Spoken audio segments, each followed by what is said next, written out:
Assalamu alaikum, brothers and sisters. This is the part 3 of the interview with Dr. Jehazib Ansari about practicing medicine in Canada.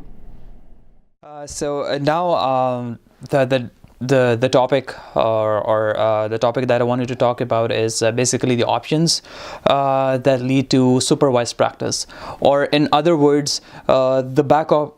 It's the first line of backup options that you have once you come to Canada. Because once you come to Canada, it's you meet people. You'll meet people who have success stories. You meet people who have struggled a lot and who have even been through very difficult phases of their health and their lives, unfortunately. And you'll have mixed responses from everyone. So it's always important to have a backup plan, which is as close as to your field as possible. So the first option available to us, to the ones who have already graduated from outside Canada, is becoming a clinical assistant. Now, clinical assistant is a program in which you have to get a license from the College of Physicians and Surgeons of Manitoba, CPSM. And just off note, this clinical assistant program is also available, as per my last information, it's also available in the provinces of Alberta and BC. But I just know about Manitoba specifically. So in Manitoba, you have to be eligible for the licensure, and again, we will display the website, the concerned website of the College of Physicians, and the related website to have more information on the eligibility criteria of the clinical assistants. And just briefly about the nature of the job of clinical assistant is that you are working as a clinician.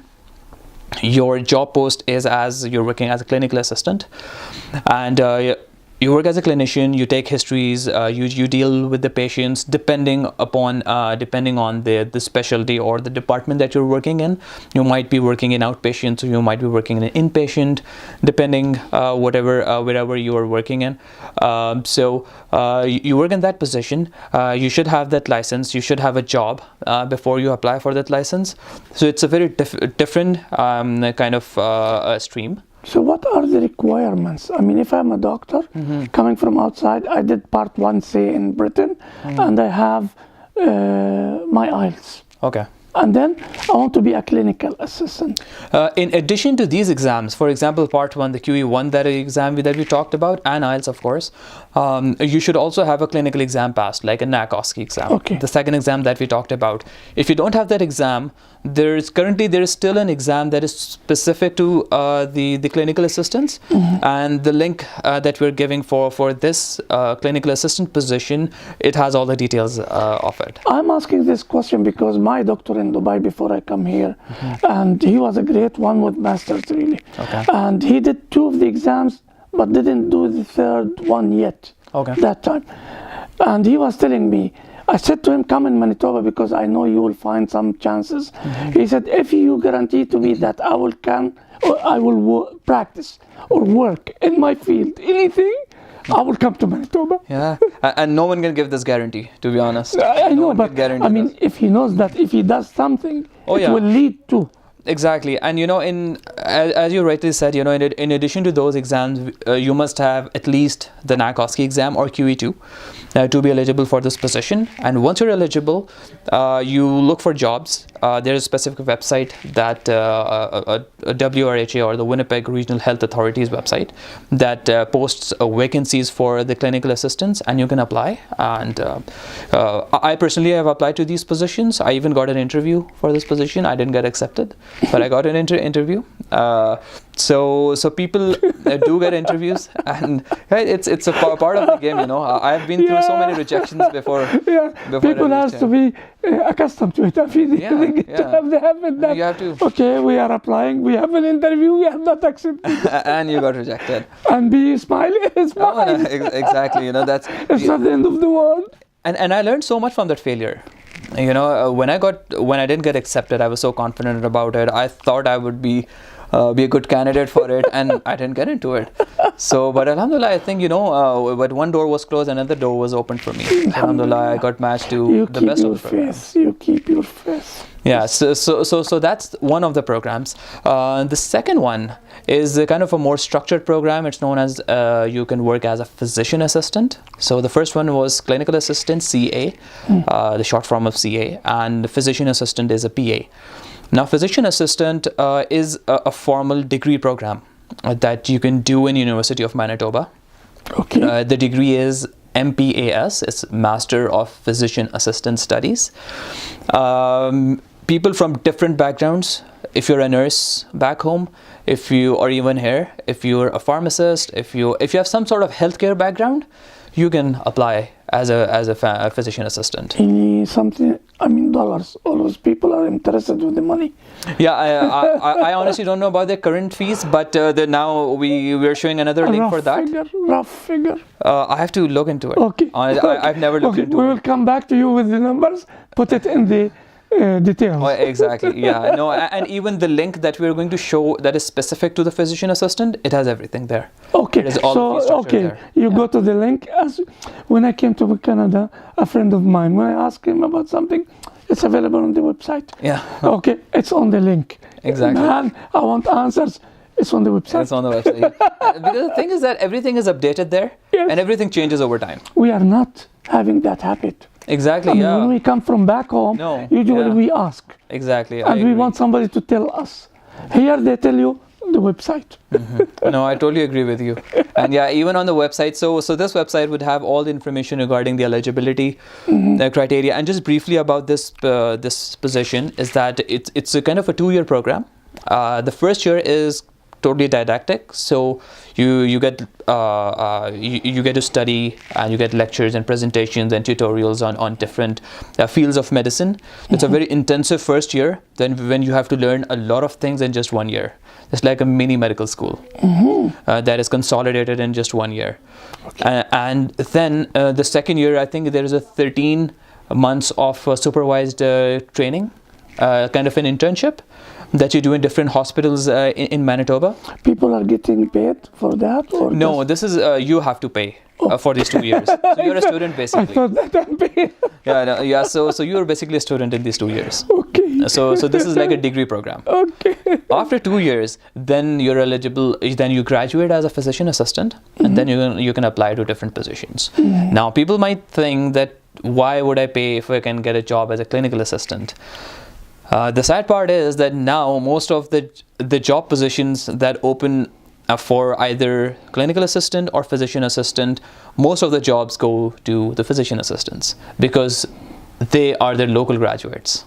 Understand. They would prefer people not just because they have studied in University of Manitoba, also because they have 1 year of clinical exposure. And training. You got the Canadian experience. Exactly. You got on site. Yeah, exactly. So you are like practice ready. You can right away start working. The resources won't be they won't invest in. You are eligible. You. Exactly. You are like ready to start working. Yes. So even though and the position that I was talking about, a clinical assistant, they're usually open for both. Okay. There's clinical assistant / physician assistant. Okay. So anyone can apply to it. I understand. And naturally, most of the people who are being accepted to those positions are physician assistants and not clinical assistants. Very good. Yeah, and this physician assistant is an evolving field. I know many clinical assistants who are still working in the system, but they're slowly and gradually replacing everyone with a physician assistant. Yeah. Okay. And the details of everything is available on the website. If you have any specific question, I can ask some of the physician assistants I personally know, and I can get back to you with the more answers on that. Very good. Very good. So yeah, so these were the options that you have as a clinician, where you can work under supervised practice, but directly getting some clinical exposure as well. Okay. There was a question. Family doctors, they come from which stream of these streams? So so you mean the independent family to doctors? Become a family physician? Yeah, so the first 3 options that we talked about in our part 1 or part 2, I guess. Yes. Where we were talking about different options of family. They lead to. Exactly. So the ones, the 4 options that we talked about, the top 3 out of them. Yes. The CARMS, MLP-IMG, Yes. and PRAFP. So these 3 programs can lead to family practice or as an independent family practitioner. Very good. I mean, my knowledge in this field is limited. I tried to teach myself and to try to do some homework, really, to be, I mean, in harmony with you, but I can't match. I mean, the knowledge, at least which I'm hearing here, it's something needs somebody like you who's specialist in it. Yeah, no, I've been reading. I've literally memorized these websites. I've been reading this website from the past 3 years, 4 years, I would say. We will come now to the website or the Facebook page which you mentioned. If it is the time for it, or if you want to leave it to the end to mention it. Yeah. Do we have some time? I think we do, right? We have time in this. Because I had one backup option just to answer to continue the answer the question you asked. Yes. So in addition to clinical physician assistant, I have one more thing. Okay. It's your time. It's open for you. Okay. Because so I'll just add that. I want every doctor to be happy. Not any one of you to come and say you didn't mention this or you didn't mention that. Today we have the chance. I really wanted it to be live, because when it is live, maybe after this we go live. Inshallah. Not today. Not Inshallah, today. we will. But if people likes it or they have, comments and questions, I'll bring it to you, and we will decide the time, and we can go live. Inshallah, sure. Inshallah, yeah, we can definitely plan for that. Inshallah. So the last thing that I wanted to talk about as far as career options are concerned, or as a backup option, in addition to clinical assistant and physician assistant, it's the graduate program, what we call master's or PhD. And that's what I did actually. So when I came here, I personally did master's in physiology in University of Manitoba here. And I was fortunate to right away get into that program and to have some local academic and research experience here in Canada. So I did my master's in science, MSc in physiology, and then I took all of my exams, the remaining exams, and then I applied to these programs. It is not a mandatory requirement to apply into these programs, but the reason why I give importance to these programs is that it just not only provides you with a backup option, like you have a graduate degree that you can further go into a PhD program and go to the academic or the research side. So that's the first plus point to it. The second plus point is that for a person like me, for people like me who have not done anything in Canada, who have nothing on their CV or their credentials that is from Canada, they get a major graduate degree. You learn the system, you learn the academic environment here, you learn the demands of the research, and even the medical system here.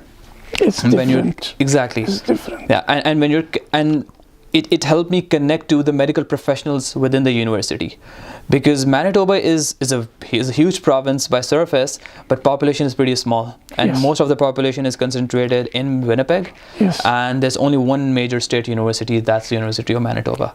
You're right. And there are others, but there are. I mean, it's the main one.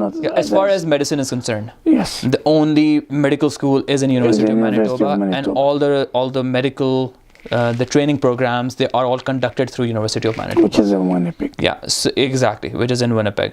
So that's another advantage. You can connect with the different people.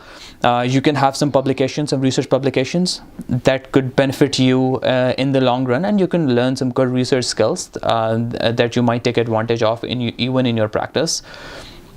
So I would say the graduate program is a very important backup option that you can think of. And just briefly, I'll just tell people how to apply to these programs. Yes. And again, all the details are on the website, but basically I didn't know anything about it when I came here. So I found a very nice gentleman who was doing fellowship here in research fellowship. And he told me about these programs. So masters and PhD are paid programs. You get paid for it. Okay, so as a student, you get a monthly stipend for it. So you have to find a position, and you, as a master's or PhD student, you work under a supervisor, or known as, in scientific terms, a principal investigator. So you have to email every one of them individually on the department's website, on the website that I'm going to put on for the university's website, you can go to the respective departments. For example, my department of physiology, you can go to anatomy, biochemistry, microbiology, or pharmacology. Go to the principal investigators or the supervisors who are accepting the students. The website will show, or for most part, they will indicate that who is accepting students. You have to email them with your letter of intent, like why do you want to do masters with them, express your interest with them, and attach your CV with the email. You have to contact as many people as possible, and you wouldn't believe I emailed about around 50 people when I came here. That was in mid 2014 when I emailed around 50 people, all different emails to different people, because they were doing research in their different respective fields. So I couldn't just copy and paste the same email to everyone. So I had to work for different emails. Each one is different. Exactly. And I got I did not get reply from 47 people. I got rejections from 2 people, and out of 50 there's this one guy. Accepted you. He didn't even accept me. He just said that, just come and meet me. And he's my mentor. He's an amazing person. Obviously, for privacy reasons, I can't name anyone here. But he's a professional inspiration for me in this field. A great mentor.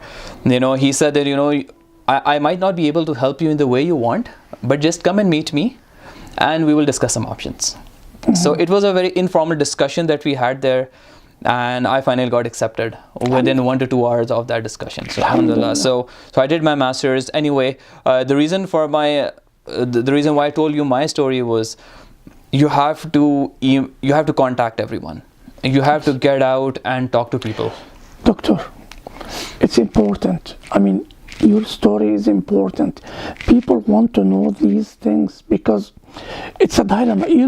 It's like a blanket in front of them. Exactly. Mm-hmm. Everyone, when I came as an engineer thinking that when you get the visa, it's an open arm. Mm-hmm. Welcome tomorrow, because you got tired of bringing your documents, your certificates, your credentials with others, and now it's open for you. Mm-hmm. Tomorrow you will land in a job, and then you get the big hit on your head. Mm-hmm. It's not that. Exactly. The system is different. Mm-hmm. But what I'm telling people from my own experience, it's 3 to 5 years and it will open. Just keep positive. Mm-hmm. Keep the hope. There is a light at the end of the tunnel, but make sure that you are inside the tunnel. Exactly. That's the most important part. Yes. If you are inside the tunnel, you will reach. Exactly. You have to remain in the tunnel and being focused. Yes. And have the target in your eyes. Exactly. You have to keep focus and keep looking at you. And as you said, always there should be plan B. Exactly. Yes. Yeah. So these were the options that we had as backup. Okay, so we will end today, but you didn't mention your Facebook page. Should we do that again, or it's done? Should we start? Continue. Okay. So finally, I just made this Facebook page because I know now people would have many questions to ask about that. It's a closed group that I just recently created. Not many members in it right now. I will get leaked to it. Yeah. So the name of the group is Manitoba IMGs. Okay. The link you can see this in the video. Feel free to join this group. I'm trying to get more and more people from different programs. Mm-hmm. Who are either in graduate program, who are either in working as a physician or clinical assistant, and who some of them are through the specialty training programs. Yes. So you can post your questions there. You want people from the same field talk to each other. Exactly. Yeah. Share experience. Mm-hmm. Know what to do when you have something, how to solve it. Mm-hmm. Yes, this is very important. For sure. This is why we are doing our website and our page and our YouTube channel, the Arab Immigrants.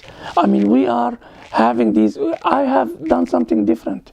I've got a telephone number, a cell phone number, and I publicized it on the page.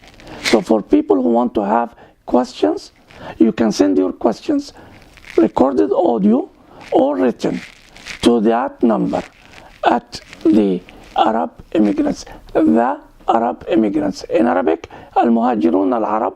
But I found the same المهاجرون العرب repeated many times for different Facebook pages. So I made it in English. The Arab immigrants. It's a YouTube channel and a Facebook page. We will put your Facebook page For sure. on that, and we will put a link if you agree. So people, when they see it at this video, Exactly. they can go to your page if they want, register.